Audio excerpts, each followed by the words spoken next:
বন্ধু কখন শত্রু হয় বিভিন্ন পরিস্থিতির উপর নির্ভর করে। সাধারণত কিছু বিষয় তুলে ধরা হলো।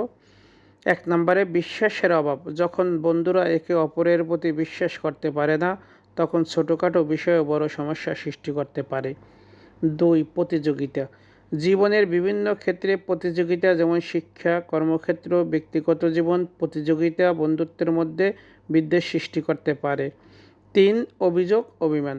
যখন বন্ধুরা একে অপরের প্রতি অভিযোগ তোলা বা একে অপরের সঙ্গে দুর্বলতা প্রকাশ করে, তখন তা সুসম্পর্ক ধ্বংস করতে পারে। 4, ব্যক্তিগত স্বার্থ। কখনো কখনো নিজস্ব স্বার্থকে সবার আগে রাখার কারণে বন্ধুত্বের মধ্যে ফাটল সৃষ্টি হওয়া স্বাভাবিক। 5, অভিন্ন গণ্ডগোল।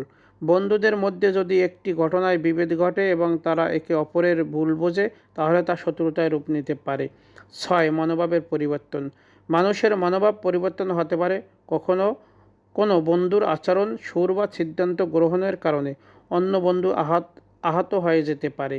এইসব কারণ মিলিয়ে বন্ধুদের কখনো শত্রুতায় রূপ নেয়, কিন্তু সবসময় মনে রাখতে হবে, পরিস্থিতি নিয়ে কথা বলা এবং সমস্যা সমাধান খোঁজার চেষ্টা করাও গুরুত্বপূর্ণ। ধন্যবাদ, আশা করি ভালো লাগছে, সাথে থাকবেন।